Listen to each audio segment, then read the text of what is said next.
1% of dudes rapping, they ain't nice as me. 98% ain't live the same type of life as me. The judge gave me life and then they sent me with a life as B. That level 4 with depth and vice, the type of stuff they like to see. Two choices, fight or flee. I refuse to die a chump. I never been a mark, but damn, it's scary when that riot jump. I seen dudes cry, get pumped, and some sexually brutalized. Knew a dude who lost his life and he was only doing 5 year-long racial fights when homie all you do is ride. Lonely days and nights up in a hole causing suicide. From the moment you arrive, you see the Mexican mafia, AB skinheads with big giant swastikas, pro-black philosophers, the BGF, the Kumi, and Muslims who will murk you from the nation to the Sunni. That MS was loony, quick to ride up on they rival. Even Christians went to church, hide knives up in they Bible. Political and tribal, the Crips and Damus, the Long Beach, the Hubs and the Dubs and the Grooves, the IE, the Bakersfield, the Dago Pyrus, the hustlers quick to roll, the gangsters gon' move, whatever click you choose. Say, what's cracking, YouTube? It's your boy 16 to life, and I'm back like I'm on a parole violation. Yard down! Now, for those of y'all that's new to my page, in 1994, I got arrested.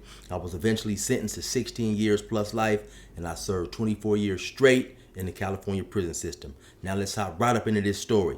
So today, unfortunately, I'll be discussing a very sad and tragic incident, a road rage shooting that occurred several days ago in the city of Highland, California, and it led to the death of both people involved in that incident. Highland, California is a city located in the county of San Bernardino, and it's maybe about 6 miles away from San Bernardino.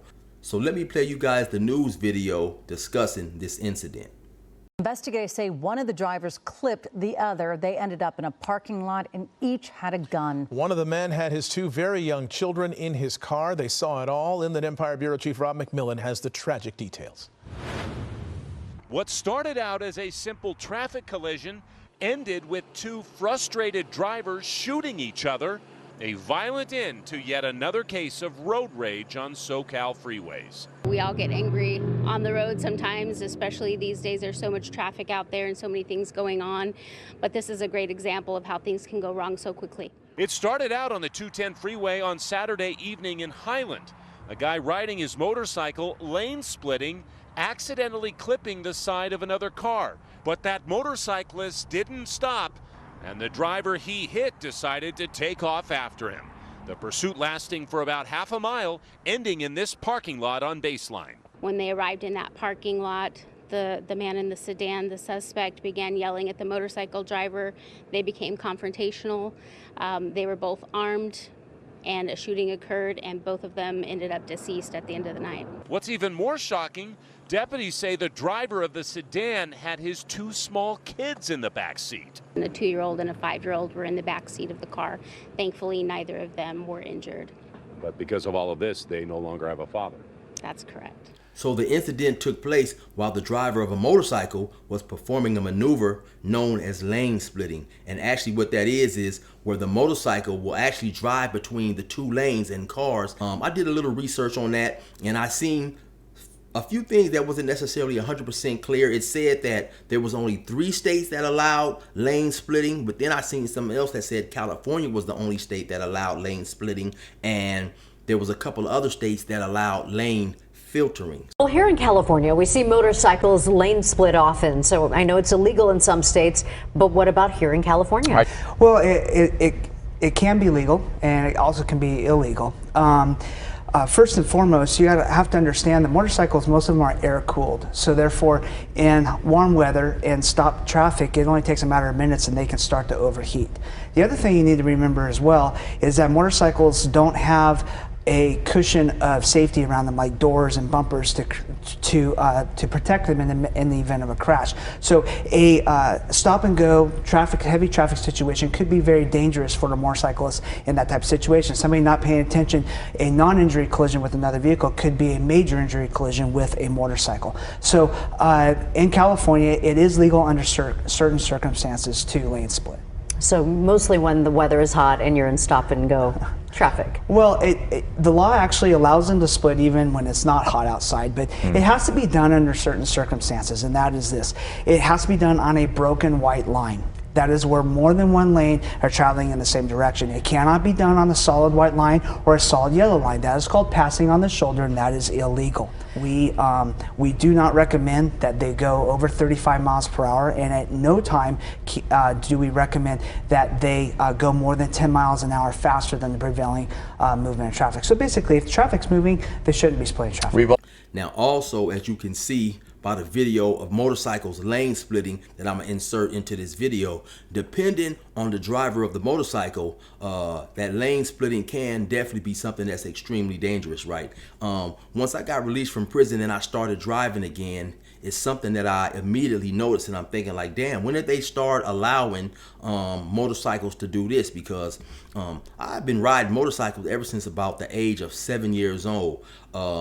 And around the age of 16, I also had a street motorcycle, and actually I had obtained, along with my California driver's license, I also obtained a motorcycle license. And so I know that that was something that we wasn't doing on the freeway or in the roads back when I was driving, motorcycles back in, 87, 88, 89, or whenever it was that I had got my license, right? And so, it's something that's definitely dangerous as you're sitting there, you're driving on the road, and then suddenly, all of a sudden, a motorcycle will come flying by you on your left or your right. And one of the reasons that I thought it to be particularly dangerous, because you're not expecting it, and it could cause the driver of a car to involuntarily jerk. You hear that, you're like, damn, what the hell is that? You grab the wheel, turn the wheel, and potentially crash into the motorcycle. So now, as I'm looking at these videos, and I'm reading the comments, I seen somebody in the comments say that father had to be a horrible father, or the worst father in the world, of something along those lines, to get in a road rage incident with his 2 children in the car. And so I just, I rarely leave comments, right? But I had to leave a comment and address that issue. In my opinion, it was extremely irresponsible of the person who authored that comment to make a judgment about that father due to one incident and say that he was the most horrible father in the world, or whatever it was that he said. Now, the father who had the 2 children in his car, I believe his last name was Harris, he definitely had a lapse of judgment, But I'm not supposed to sit here and condemn him for making that lapse of judgment, right? And here's why. In my opinion, when he was driving in the car with his 2 children, and the motorcycle came between the 2 cars, it hit his car and continued on. The fact that he continued on was probably one of the motivating factors for him to follow him with such animosity and hostility. It wasn't a great idea, but I think sometimes we think that we are protecting our children when we are inserting our children into a more potentially dangerous situation. But once again, I'm assuming that by the driver not stopping when he clipped the car, the dude was like, man, I got my kids in here, man. What is this dude doing? And then unfortunately, he followed him, and the incident ensued that led to both of their deaths, right? So like I said, once again, just to say that he was the most horrible father in the world, I don't believe was fair, because we don't actually know what type of father that he was outside of that moment, And let's keep in mind, right? So I was thinking that as I'm looking at the dude's age, he was 37. The dude who we got into the shooting with was 38. So they was both relatively young, right? So then I started doing the math, and so I said to myself, well, damn, man, this dude died at 37 years old.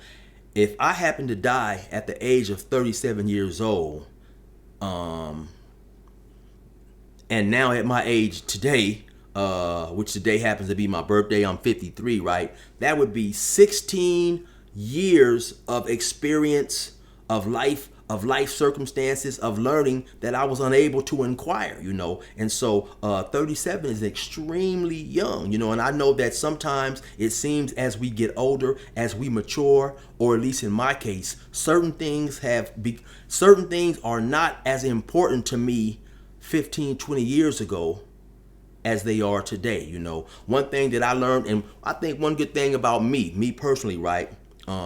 Doing time in prison and having a life sentence in California, in order to gain your freedom, the parole board wants to see that you are not the person now that you were then when you committed whatever crime you committed that led you to having a life sentence. And so it is very important for us to take a lot of self-help classes, and if we take some of those classes seriously and we take our freedom seriously, we do a lot of self-introspection and we do a lot of self-analyzing, and we think about some of the things that led to that situation, and we come up with ways which are taught to us in these self-help groups that allow us to avoid certain thinking patterns that we had back then that led to those particular choices or whatever, right? Prisoners who do not have life don't have to go through these classes.